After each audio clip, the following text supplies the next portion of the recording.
ಅಮೆರಿಕದಲ್ಲಿ ಅಧ್ಯಕ್ಷ Donald Trump ವಿರುದ್ಧ ಭಾರೀ ಪ್ರತಿಭಟನೆಗಳು ನಡೀತಾ ಇದೆ. ಜನ ದಂಗೆ ಹೇಳ್ತಾ ಇದ್ದಾರೆ ಅಮೆರಿಕದಲ್ಲೇ.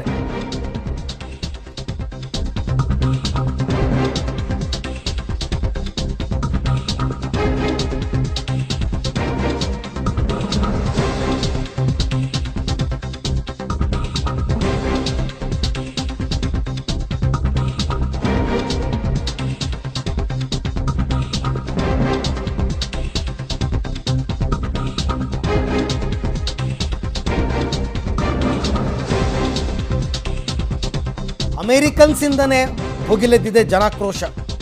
ಯಾಕೆ ಅಂತಂದರೆ ಡೊನಾಲ್ಡ್ ಟ್ರಂಪ್ಗೆ ತಿರುಗುಬಣವಾಗ್ತಾ ಇದೆ ಸುಂಕ ನೀತಿ. ದಿನಕ್ಕೊಂದು ದೇಶ ಅಂದ್ಕೊಂಡು ಯದ್ವಾ ತದ್ವಾ ಆ ಸುಂಕದ ದರವನ್ನು ಏರಿಕೆ ಮಾಡಿದ್ದು. ಹಾಗಾಗಿ ಅಮೆರಿಕದ ಹಲವು ನಗರಗಳಲ್ಲಿ ಬೀದಿಗಿಳಿದಿದ್ದಾರೆ ಜನ. ಸುಂಕ ಹೆಚ್ಚಳ ವಿರೋಧಿಸಿ ಲಕ್ಷಾಂತರ ಜನ ದಂಗೆ ಮಾಡ್ತಾ ಇದ್ದಾರೆ. ಅಧ್ಯಕ್ಷ ಟ್ರಂಪ್ ಮತ್ತು ಎಲಾನ್ ಮಸ್ಕ್ ವಿರುದ್ಧ ವ್ಯಾಪಕವಾದ ಆಕ್ರೋಶ ವ್ಯಕ್ತವಾಗ್ತಾ ಇದೆ. ಅಷ್ಟೇ ಅಲ್ಲ, ಯುರೋಪಿಯನ್ ದೇಶಗಳಲ್ಲಿಯೂ ಕೂಡ ಆಕ್ರೋಶ ಜಾಸ್ತಿ ಆಗ್ತಿದೆ. ಇದು ನೀವು ನೋಡ್ತಾ ಇರೋ ದೃಶ್ಯ. ಅಮೆರಿಕದಲ್ಲಿ ಭಾರಿ ಪ್ರಮಾಣದಲ್ಲಿ ಜನಾಕ್ರೋಶ ವ್ಯಕ್ತವಾಗ್ತಾ ಇದೆ ಡೊನಾಲ್ಡ್ ಟ್ರಂಪ್ ವಿರುದ್ಧ. ಹಾಗೆ ನೋಡೋಕೆ ಹೋದರೆ ಡೊನಾಲ್ಡ್ ಟ್ರಂಪ್ ಅಧ್ಯಕ್ಷರಾಗಿ ಇನ್ನೂ 3 ತಿಂಗಳು ಆಗಿಲ್ಲ. ಆದರೆ ಈ 2ನೇ ಬಾರಿಗೆ ಟ್ರಂಪ್ ಅಧ್ಯಕ್ಷರಾದ ಬಳಿಕ ಬೇರೆ ಬೇರೆ ದೇಶಗಳ ಆಮದು ಪದಾರ್ಥಗಳೇನಿರುತ್ತೆ ಅದರ ಮೇಲೆ ಯದ್ವಾ ತದ್ವಾ ಸುಂಕ. ಅದು ಹೆಂಗೆ ಅಂದರೆ ಡೊನಾಲ್ಡ್ ಟ್ರಂಪ್ ಒಂದು ಹಂತದಲ್ಲಿ ಸೇಡ್ ತೀರಿಸ್ಕೊಳ್ಳೋಕೆ ನಿಂತ್ಬಿಟ್ರು ಸುಂಕದ ವಿಚಾರದಲ್ಲಿ.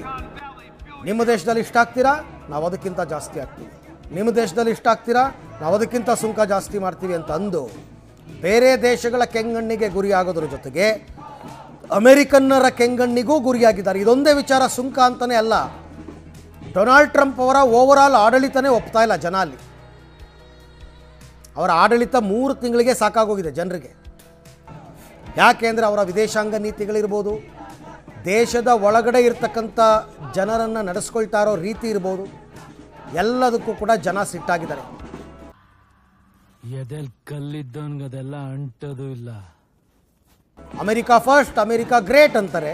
ಅಲ್ಲಿ ಜನಗಳ ಇವ್ರ ವಿರುದ್ಧ ತಿರುಗಿ ಬಿದ್ದಿದ್ದಾರೆ. ಎಲ್ಲ ವಿಚಾರಕ್ಕೆ ಸಂಬಂಧಪಟ್ಟಂತೆ ಮತ್ತಷ್ಟು ಮಾಹಿತಿ ನನ್ನ ಕೊಲೀಗ್ ಶಬೀರ್ ಅವರಿಂದ ಪಡ್ಕೊಳ್ಳೋಣ. ಶಬೀರ್, ಈಗ ಸುಂಕ ನೀತಿಗೆ ಬೇರೆ ಬೇರೆ ದೇಶದಲ್ಲಿ ವಿರೋಧ ವ್ಯಕ್ತವಾದರೆ ಸಹಜ ಅನ್ಬೋದು. ಅಮೆರಿಕನ್ನರೇ ಟ್ರಂಪ್ ವಿರುದ್ಧ ಈ ರೀತಿ ದಂಗೆ ಹೇಳೋದಕ್ಕೆ ಕಾರಣ ಏನು? ಅರವಿಂದ್, ನೋಡಿ, ಬೇರೆ ಬೇರೆ ದೇಶಗಳಿಗೆ ಟ್ರಂಪ್ ಟ್ಯಾರಿಫ್ಗಳನ್ನ ವಿಧಿಸ್ತಾ ಇದ್ದಾರೆ. ಸೊ ಇದರಿಂದ ಭಾರತ ಬೇರೆ ಬೇರೆ ದೇಶಗಳಿಂದ ಅಮೆರಿಕಕ್ಕೆ ಹೋಗ್ಬೋದಾದಂತ ಉತ್ಪನ್ನಗಳ ಬೆಲೆಯೂ ಕೂಡ ನಿರಂತರವಾಗಿ ಹೆಚ್ಚಾಗ್ತಾ ಇದೆ. ಇದು ಅಮೆರಿಕನ್ನರ ನಿದ್ದೆಗೆಡಿಸಿರುವಂತದ್ದು. ಮತ್ತೆ ಇದ್ರ ಜೊತೆಗೆ ಆಡಳಿತದಲ್ಲಿ ಸಾಕಷ್ಟು ಮಹತ್ವದ ಬದಲಾವಣೆಗಳನ್ನ ಟ್ರಂಪ್ ಸರ್ಕಾರ ತೆಗೆದುಕೊಂಡು ಬರ್ತಾ ಇರುವಂತದ್ದು. ಮುಖ್ಯವಾಗಿ ಸಾರ್ವಜನಿಕ ಸೇವೆಗಳೇನಿದ್ವು ಅವುಗಳನ್ನ ಕಟ್ ಮಾಡುವಂತ ಕೆಲಸವನ್ನ ಕೂಡ ಈಗ ಅಲ್ಲಿಯ ಸರ್ಕಾರ ಮಾಡ್ತಾ ಇರುವಂತದ್ದು. ಅಂದ್ರೆ ಆರ್ಥಿಕ ನೀತಿಯನ್ನ ಸರಿಪಡಿಸುವಂತದ್ದು ಅಥವಾ ಸರ್ಕಾರಕ್ಕೆ ಆರ್ಥಿಕ ಹೊರೆಯಾಗುವಂತ ಯೋಜನೆಗಳೇನಿದ್ವು ಅವುಗಳೆಲ್ಲವನ್ನ ಕೂಡ ಕಟ್ ಮಾಡುವಂತ ಕೆಲಸವನ್ನ ಈಗ ನಿರಂತರವಾಗಿ ಟ್ರಂಪ್ ಸರ್ಕಾರ ಎಲಾನ್ ಮಸ್ಕ್ ಜೊತೆಗೆ ಸೇರ್ಕೊಂಡು ಮಾಡ್ತಾ ಇರುವಂತದ್ದು. I am playing a very big intelligent game. ಇವರೆಲ್ಲ ಪ್ಲೇಯರ್ಸ್, ಇಷ್ಟು ಜನ ಪ್ಲೇಯರ್ಗಳನ್ನ ಒಟ್ಟಿಗೆ ಮೈ ಮೇಲೆ ಹಾಕೊಂತೀನಿ ಅಂತ ನಾನೆಂತ ಗೇಮ್ ಚೇಂಜರ್ ಇರಬೇಕು. ಓಕೆ, ನನಗೆ ಇಷ್ಟು ಕಾನ್ಫಿಡೆನ್ಸ್ ಯಾಕಿದೆ ಅಂತಂದ್ರೆ I believe in my self. ಜೊತೆಗೆ ಫೆಡರಲ್ ಏಜೆನ್ಸಿಗಳನ್ನ ಕೂಡ ಮುಚ್ಚುವಂತ ಪ್ರಸ್ತಾಪವನ್ನ ಕೂಡ ಈಗ ಮುಂದಿಟ್ಟಿರುವಂತದ್ದು. ಸರ್ಕಾರಿ ಕ್ಷಮತೆ ಇಲಾಖೆ ಮುಖ್ಯಸ್ಥ ಎಲಾನ್ ಮಸ್ಕ್ ಈ ಒಂದು ನಿರ್ಧಾರವನ್ನ ತೆಗೆದುಕೊಂಡಿದ್ರು. ಫೆಡರಲ್ ಏಜೆನ್ಸಿಗಳನ್ನ ಬಂದ್ ಮಾಡಬೇಕು ಅನ್ನುವಂತ ನಿಟ್ಟಿನಲ್ಲಿ ಈ ಎಲ್ಲಾ ವಿಚಾರಗಳನ್ನ ಇಟ್ಕೊಂಡು ಇವತ್ತು ಅಮೆರಿಕದಲ್ಲಿ ಬೃಹತ್ ಪ್ರತಿಭಟನೆಗಳು ನಡೀತಾ ಇರುವಂತದ್ದು. 50 ರಾಜ್ಯಗಳಲ್ಲಿ ಸರಿಸುಮಾರು 1200ಕ್ಕೂ ಹೆಚ್ಚು ರ್ಯಾಲಿಗಳು ನಡೀತಾ ಇರುವಂತದನ್ನ ನಾವು ಗಮನಿಸ್ತಾ ಇದ್ದೀವಿ.